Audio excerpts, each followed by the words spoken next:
안녕하세요. 반갑습니다. 오늘 참 행복한 날입니다. 하나님께서 저와 여러분의 가정에 준비하신 하나님의 은혜와 평안이 넘쳐나기를 예수님의 이름으로 축복합니다. 마가복음 1장 35절로 45절까지 말씀을 중심으로 이 땅에 오신 주님의 목적과 우리의 목적이라는 제목으로 말씀을 나누고자 원합니다. 어떠한 일에 있어서 목적이라고 하는 부분은 분명한 자신의 방향성을 가지고 그 사람의 정체성을 표현하는 것이기 때문에 목적을 아는 사람은 인생에서 성공했다라고 1단계를 말할 수 있습니다. 2단계, 3단계는 차차의 문제이지만 내가 왜 이 땅에 왔는지를 알아가는 것은 대단히 중요합니다. 사람이 삶을 살아가면서 저마다 느끼는 것은 내가 이 땅에 왜 왔는지를 알아가는 것입니다. 그렇다면 내가 왜 왔는지를 안다는 것은 쉬운 일이 아닙니다. 너는 어디서 와서 어디에 머물고 어디로 가니? 라는 대답을 해줄 자가 없습니다. 그래서 철학에서 묻습니다.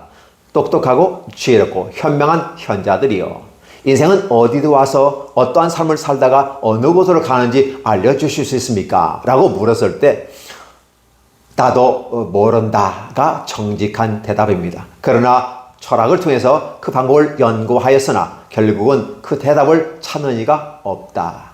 즉 인간에 맞는 철학 속에서는 대답을 할 수 없는데 성경, 특별한 은총 속에서 주신 성경은 얘기하고 있는 것입니다. 우리의 모습은 어떠한 모습인가 라는 부분이죠. 그래서 우리는 죄인이었다는 사실을 깨닫게 됩니다. 어디로부터 나온 죄인인가? 안전하고 행복한 에덴으로부터 죄를 지어서 쫓겨난 존재다. 불확성 속에 있고 모호성 속에 있고 갈 바를 알지 못하는 모습이다. 따라서 에덴 동산으로부터 인간은 버려진 존재라고 실존주의 철학자들은 얘기하고 있습니다. 따라서 우리는 희망이 없는 존재라는 사실을 깨달았을 때 비로소 우리는 희망이 생깁니다. 왜냐하면 내가 하나님으로부터 버려진 존재다. 죄로 말미암아 하나님과의 이격된 존재, 영혼이 죽어버린 존재, 그 희망이 없는 존재. 그런데 그러한 희망이 없는 존재에게 하나님은 또다시 오셔서 희망을 주시려고 하십니다. 그 희망이 복음이라고 말하는 것이고 그 복음은 구약에서 누누이 얘기되어 왔던 것인데 바로 때가 참에 하나님의 계획하신 메시아 그리스도께서 오셨는데 그분이 바로 예수 그리스도시다. 그분을 가리켜 하나님의 아들로서 표현하고 비로소 복음의 시작이다 라고 말하면서 하나님의 나라가 어떻게 저와 여러분에게 임하였는지를 보여주는 것입니다. 오늘 마가는 1장에서 그렇게 표현하고 있습니다. 오늘은 마가복음의 세 번째 단락 마지막 부분 속에서 본문을 가지고 새벽 아직도 밝기 전에 예수께서 일어나 한적한 곳으로 가서 거기서 기도하시더니 라고 하면서 새로운 또 삶을 시작하는 하나의 모습을 봅니다. 따라서 새벽 아직도 밝기 전에 라고 하는 것은 그 말씀에 기초해서 새벽 기도가 일어났다고 보아도 좋을 것 같습니다. 대한민국에만 있는 제도가 새벽 기도입니다. 공적인 겁니다. 그러나 새벽 기도는 공적인 새벽 기도도 있지만 개인적인 새벽 기도도 있습니다. 작금의 모습 가운데 새벽 기도가 쉽지 않는 것은 또 사실이거니와 그렇지 못하다면 개인이 한적한 곳에서 조용한 곳에서 어떠한 누구로부터 방해받지 않고 하나님 앞에 기도할 수 있는 시간, 때로는 그 한적한 곳이 외롭기도 슬프기도 한 자리이기도 합니다. 주님께서 이렇게 이 땅에 주님께서 메시아로 오셨지만 여전히 메시아는 세상과 대적하는 위치에 서 있고 그 누구도 나의 편이 없는 존재, 그래서 하나님만을 바라보아야 되는 그런 존재가 예수 그리스도였습니다. 물론 그분은 하나님 자신이었고 완전한 인간이었습니다. 그럼에도 불구하고 여전히 인간의 몸을 입고 오셨기에 그분은 여전히 우리와 똑같은 성경에 모르고 예수께서 어떤 삶을 살아가신가를 보여줌으로써 우리도 그러한 삶을 살아가는 것이 합당하다라고 가르쳐 주는 것입니다. 따라서 한적한 곳에서 기도하셨다라고 하는 부분은 그의 부족한 부분을 하나님께 아뢰었다. 이 땅을 살아가는 모든 사람들이 바로 하나님 앞에서 기도하는 모습이어야 된다. 근데 그 기도하는 모습이 배부른 상태에서 배부른 돼지의 모습으로 하나님께 나왔을 때는 아무 의미가 없습니다. 신명이 가난한 자는 복이 나니 천국이 저희 것이며 이렇게 됐을 때 하나님을 향한 바로 필요성을 느끼는 사람들, 그들의 심령이 가난한 자들이고 그들에게는 하나님에 대한 절대적인 절망감 속에서 기대감을 가지고 나오기 때문에 응답될 확률이 높은 것입니다. 따라서 우리는 기도해야 한다는 것은 분명한 사실입니다. 그리고 주님과 만나는 시간들이 되어야 합니다. 그래서 주님에 대한 합당하고 멋있는 시간들을 보냄으로써 자신이 이 땅에 와서 무엇을 하고 무엇을 이루어야 될지, 따라서 자신의 정체성은 어떠한 존재인지에 대해서 언급해 주고 있습니다. 그래서 자신을 정립하고 있는 이러한 상황 속에서 바로 시몬과 함께 있는 자들이 예수의 뒤를 따라가서 묻습니다. 말하여 이르되 모든 사람이 주를 찾나이다 라는 부분입니다. 무슨 소리일까요? 주님께서 갈릴리와 카퍼나움에서 제자들을 부르시고 비로소 말씀을 가르치셨다. 하나님의 나라 세계의 아름다운 비밀의 세계를 펼쳐가면서 그 증거로서 하나님의 나라가 임하였던 증거는 사실 귀신이 내어 쫓기는 역사를 통해서 어둠의 세력이 마귀가 잡고 있는 그 한 사람의 인생의 어둠의 단면을 밝히 비추기 위해서 마귀를 쫓아내는 사건, 즉 하나님의 나라는 귀신을 내어 쫓는 일부터 시작했다라고 볼 수도 있고, 이 귀신이 물러가는 모습을 바라보면서 하나님의 나라가 저와 여러분에게 임하였다고 하는 하나의 예시적인 증명을 해주고 있습니다. 그리고 아울러 귀신뿐만 아니라 인간이 겪는 모든 질병조차, 특히 베드로의 장모가 열병에 걸려 힘들어하고 있을 때 치료해 주심으로써 아무 문제 없게끔 만들어 주셨습니다. 이 귀한 놀라운 역사가 있었다는 사실을 기억하신다면 아름다운 사건이 될 수 있으리라 생각됩니다. 이렇게 해서 드디어 예수님을 그들이 찾아왔습니다. 문제는 뭐냐면 하나님의 나라 전파되면서 그들은 마음이 고무됐습니다. 흥분되어졌습니다. 왜냐하면 귀신이 쫓겨나가는 역사를 보았고 병든 자가 살아나는 것을 보았고, 그렇죠? 회복되는 걸 보았습니다. 그리고 건강한 모습으로서 수종을 들 정도로, 죽어가는 거의 사람이 수종을 들 정도로 회복이 됐다는 사건은 증명된 것입니다. 그러므로 말미암아 저들은 하나님의 나라가 이렇게 우리에게 온 거야 라고 들떠 있어서 행복했습니다. 그런데 그 하나님의 나라의 핵심인 예수 그리스도가 그 자리에 없었다는 사실입니다. 예수님은 한적한 곳에서 기도하고 계셨습니다. 그래서 딱 아침에 일어나 보니까 그들에게는 메시아 예수께서 없으신 거예요. 그래서 막 제자들은 정신없이 찾아다녔습니다. 찾아다니는 이유가 뭘까요? 사람들이 주님을 찾습니다. 그런데 어디 가셨습니까? 라는 부분이에요. 어떻게 보면 제자들의 입장에서는 예수님에 대해서 어디 가셨습니까? 말도 없이 이런 식의 이제 얘기하는 것처럼 느껴지기도 합니다. 그리고 당신을 향해서 그는 looking for him, 찾고 있습니다. 라는 게 아니라 당신을 찾고 있습니다. 예수님께서 그래 나를 찾는단 말이야?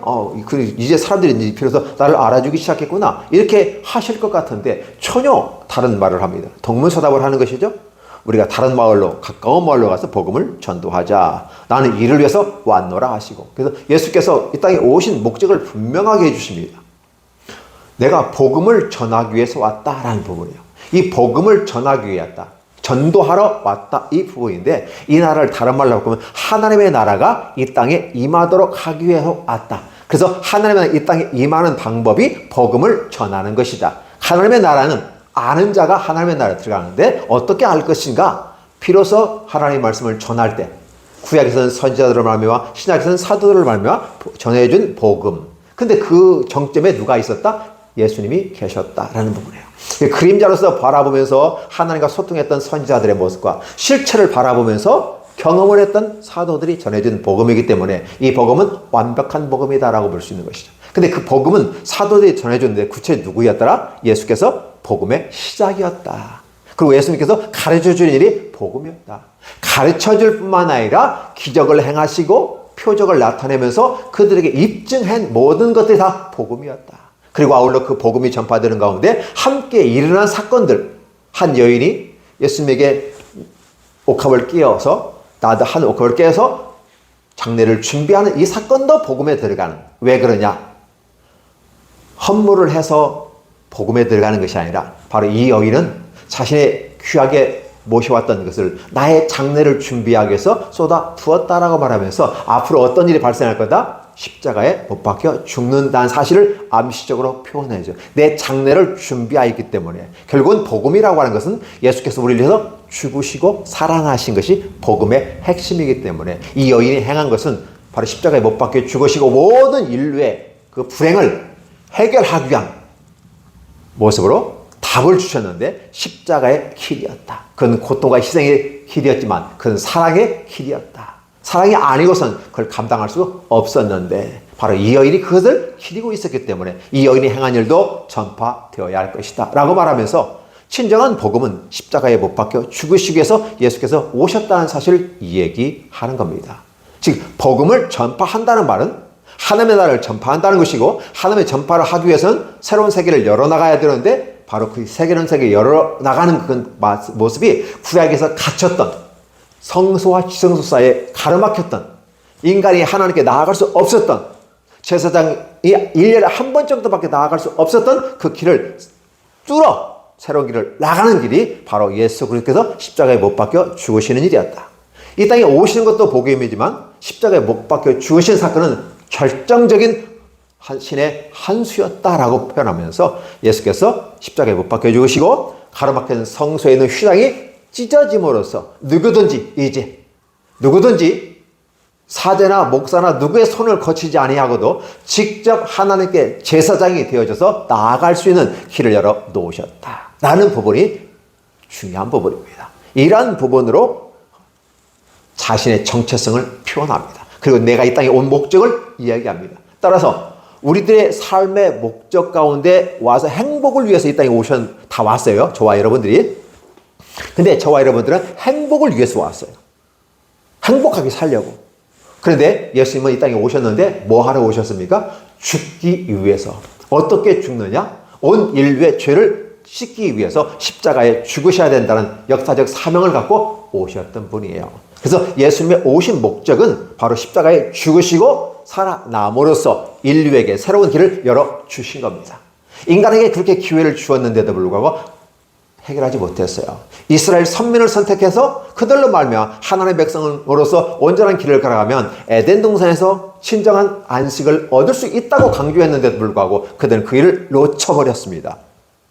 상실해버렸습니다. 그들은 멸망해버렸습니다. 이러한 것을 바라볼 때 이스라엘 12지파의 선민으로서 진정한 구원이 있을 수는 없구나. 그 중에 한 분이신 예수 그리스도. 그렇죠? 저는 알갱이란 말을 쓰게 되고 하나의 씨앗이란 말을 쓰게 되고요. 비유로서 표현합니다. 그게 이스라엘 12지파 전체를 통해서 구원이 이루어지는 것이 아니라 그 중에 한 알갱이, 한 씨앗 이렇게 표현하는 거죠. 비유로. 그래서 한 겨자씨 이렇게 표현하는 겁니다. 이 하나가 작은 이 하나가 싹 튼에 싹이 터요. 그렇죠? 작은 불꽃 하나가 큰 불을 이루듯이 복음이 전파된 것을 성경은 얘기하고 있는 것입니다. 그로 말미암아 예수께서 바로 하나님의 나라를 전파하시고 복음을 전파하셨다라고 얘기합니다. 그러니까 제자들의 이 땅의 삶의 모습은 예수님만 모시고 예수님만 따라가면 이제는 승리가 보장되고 예수님만 따라가면 모든 것이 잘 될 거야 라고 생각해서 그들은 와서 예수님을 찾았습니다. 여러분이 예수님을 찾는 목적이 무엇입니까? 예수님을 찾는 목적은 잘 먹고 잘 살기를 원하시는데 목적도 있습니다. 첫째, 건강하기 위해서 예수님께 옵니다. 경제적으로 돈을 잘 벌기 위해서. 세 번째, 출세하기 위해서. 교회에 오면 공인된 교회이기 때문에 비로소 안전망이 형성돼요. 교회에 들어오는 것 자체가 성공인 것이죠. 그렇게 인식되어지는 그 가운데서 교회 사람들은 몰려들게 되고 자, 그래서 성공합니다. 사회적 관계를 맺습니다. 왜? 비로소 기독교가 인정되어졌기 때문에 그렇습니다. 그래서 이제는 이런 모습 가운데 우리가 교회화합니다. 또 음악을 좋아해서 사람 만나는 걸 좋아해서 또 사람 많으니까 사업을 해도 좋겠다. 그렇죠? 그래서 큰 교회로 성도들이 몰리는 것도 있을 수 있습니다. 그 우리의 목적들은 과연 무엇일까?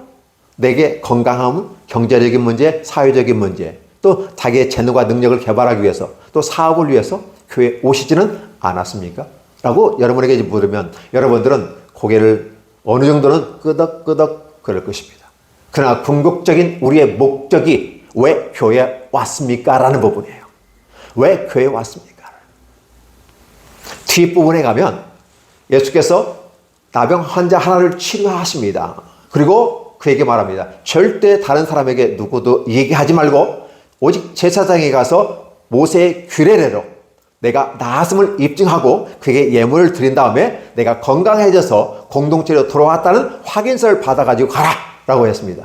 그 누구에게도 전하지 말라 이 일을 당부하셨습니다. 엄히하셨습니다. 그럼에도 불구하고 그는 복음을 전하는 이런 모습들을 바라보면서 결국은 이것 때문에 예수님은 너무 이름이 알려져 있기 때문에 마을을 자유롭게 들락날락하지 못했습니다. 복음을 전하려 왔는데 복음을 전할 수가 없었어요. 그런데 재미있는 것은 예수님 대신에 그 사람이 가서 복음을 전하더라는 거예요. 복음을 이 얘기를 전하지 말라고 했으니까 더 열심히 전하는 것 같습니다. 근데 하지 말라고 해서 하는 게 아니라 그만큼 그 사람은 한 나병 환자로서 많은 시간들을 아파왔습니다. 아니면 자기 경제를 다 투자했습니다. 그럼에도 불구하고 절대 불치병이었던 이 나병을 해서 자유로울 수가 없었습니다. 자기 모든 걸 다 잃어버렸습니다. 네. 결국은 그는 이 사례부터 단절된 사람이었습니다. 그러니 그가 단순하게 나병 하나 그 병으로부터 자유함을 얻은 이 사건은 바로 육체적인 병을 구원받은 것뿐만 아니라 그의 영혼이 구원받았다는 사실입니다. 얼마나 기쁘고 즐거웠으면 하지 말라는 일 가면 널리 많이 전파하였다. 오히려 그것 때문에 예수께서 이 귀한 역사 하나님의 나라를 펼쳐가고 있다는 사실을 그가 다 전하고 있어요. 달리 말하면 하나님의 나라는 예수님께서 전하시는 것도 분명합니다. 나는 이 복음을 전하기 위해서 왔다고 말했습니다. 그럼에도 불구하고 이제는 복음은 그 말씀을 듣는 사람들, 하나님의 역사가 나타나는 그 현장 속에서 기적을 체험하고 능력을 체험하는 그들이 복음을 전하였을 때 더 신빙성 있게, 더 확실하고 분명하게 강력하게 전할 수 있기 때문에 복음이 전파되는 것입니다. 따라서 예수님이 복음을 전파하여 이 땅에 오셨다는 이 목적이 바로 이제 새끼에 새끼를 낳습니다. 전도에 전도를 낳습니다. 대대에 흘러갑니다. 복음이 땅끝까지 이르러 증이 되는 귀한 역사가 나타나는 현장을 천국이 이렇게 펼쳐갈 것이다 라고 보여주고 있는 것이죠. 그래서 오히려 예수님은 한적한 곳에서 기도하시고 머물러 있었는데 오히려 그 소문이 들려서 예수님을 찾아오는 사람이 많았어요. 그 얘기로 멀리서부터 어느 곳에든지 다 몰려들었다라는 것입니다. 그래서 하나님의 나라의 복음은 생명이구나라는 것을 느끼게 되는 것입니다. 많은 사람이 모였다고 해서 가치와 진리가 있는 것은 아닙니다. 많은 사람이 이단 사입이나 또 정치적인 어떤 폭동가 아니면 어떤 유언비어에 속아서 많은 사람들이 모여 하나의 단체를 이루고 국가를 이루기도 합니다. 공산당이 되게 그런 부분인데 이런 인민을 위해서 모여서 정상적인 것 같이 보이지만 실상은 결과로 말하면 공산당은 실패했다. 그럼에도 불구하고 많은 사람들이 거기에 아직 매여 있고 빠져나올 수 없는 상태에 있다라는 걸 볼 수 있는 것이죠. 그런데 그들은 생명의 진리 속에서 주님께로 나왔다라고 말하면서 일장이 끝나는 것입니다. 천국은 바로 주님에게로 나오는 것입니다. 그러면 교회와 예수님과의 관계는 어떠한 것인가? 라고 했을 때 예수님께서 세우신 것이 교회이기 때문에 예수님께로 나온다는 것은 교회로 나온다는 말과 같습니다. 그러나 온전하게 100% 같지 않습니다. 예수께 나온 자, 예수께로 나와서 구원을 이루는 자, 주님을 기뻐하며 주님을 경배하는 자, 그 자들이 모인 곳이 교회일 뿐이죠. 그래서 교회에 오면 구원이 있다고 크게는 이야기할 수 있지만 진정한 구원은 교회에 오는 것은 거시적인 차원에서 구원이 있다라고 말하지만 진정한 미시적인 차원에서 구원은 예수 그리스도께로 나올 때에 있는 것입니다. 천국은 바로 거기에 있는 겁니다. 문제는 예수님이 찾아 마을로 돌아다니면서 복음을 전파하여서 그들이 예수님 믿고 구원받은 것도 있습니다. 기적을 보여주고 능력을 보여줌으로써 하나님의 나라가 이렇게 임하는 것이다. 증거를 보여주니까 그전에 보지 못하고 듣지 못하던 이 사건들이 말로만 떠들어댔던 선지자들, 만들어만 떠들었던 사도개인들, 말로만 떠들었던 법률가들, 율법사들, 장로들, 제사장들 형식적인 그 모습 아니라 진정한 권위가 있는 말, 그 서기관들이 말씀해 주신 것과 같이 않았더라. 특별났는데 어떻게 특별했냐? 권위가 있다. 존경과 사랑과 아울러 힘이 뒷받침되는 역사가 있었다. 따라서 그들은 그 놀라운 새로운 지식에 놀랐다라는 표현을 쓰게 되는 것이죠. 그래서 1장을 이 세 부분으로 나누어서 이어져서 설교를 해오고 오늘 마지막인데 바로 이 부분 속에서 결국은 많은 사람들이 어느 곳에든지 예수께서 나왔다는 이 모습을 바라보면서 진정한 복음은 듣고자 원하는 자리 다 모여지는 것을 볼 수 있습니다. 따라서 예수께서 친히 가르쳐주시는 복음도 있고 그것에 대해서 경험하고 느낀 자들이 또 나아가서 말할 수 없는 능력과 말할 수 없는 환희와 기쁨과 열광 속에서 열정 속에서 복음이 전파되는 것이 하나님의 나라 전파되는 것이다라는 것입니다. 따라서 예수께서 이 땅에 오신 목적은 죽으러 오셨는데 자신은 죽으러 오셨지만 온 인류에게 살게 하시는 역사를 주심으로써 오늘 저와 여러분이 꿈꾸는 것 행복하려고 왜 행복할 수 있을까요? 바로 예수께서 친히 죽어주셔서 우리의 모든 문제를 해결해 주셨기 때문에 나는 행복을 받기 위해서 행복하기 위해서 태어난 사람입니다. 그냥 행복하게 태어난 게 아니에요. 뭔가 없는데 그냥 있을 수는 없어요. 그 전에 바로 예수께서 십자가에 못 박혀 죽으시기 위해서 오셨고 친히 죽어주심으로 말하면 새로운 길, 나는 길이요 진리요 생명이다 라고 가르쳐준 이 길에 우리가 섰기 때문에 비로소 나는 당신은 사랑받기 위해서 태어난 사람, 이 찬송이 비로소 연결되는 것입니다. 그렇게 함으로써 하나님의 나라가 저와 여러분에게 임한 겁니다. 이 얼마나 좋은 거예요. 이것이 바로 복음이고 이것이 행복이고 이게 바로 새로운 소식이다. 그죠?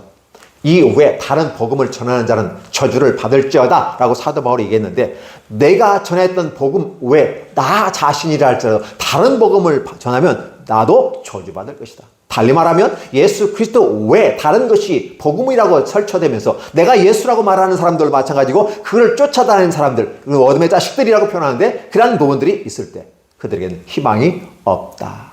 나는 저들을 모른다. 내어 쫓아 손 발을 결박하여 바깥 어두운 곳에 내쳐 쫓으라 라는 표현을 쓰게 돼요. 하나님의 나라에 합당하지 않는 모습이에요. 그래서 3.4%의 어둠의 자식들과 함께 그를 추종하는 자들이 20%가 있다. 온 인류 가운데서 결국은 20%는 당연히 지옥에 갈 수 있는 것이죠. 80%가 구원에 이를 수 있는 가능성이 있는데 그 80%가 있는 사람들이 어떻게 주님을 붙잡고 가느냐에 따라서 그들마저도 하나님께 심판을 받게 되고 최종적인 부분에서 천국에 이를 수 있을 것이다.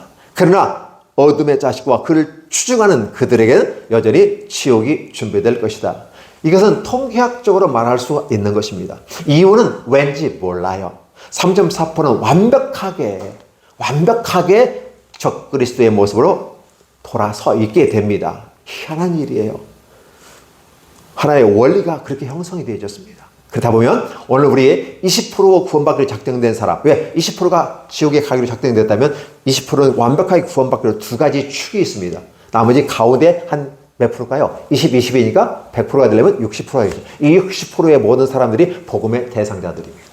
그리고 그들을 위해서 복음이 전파되는 겁니다.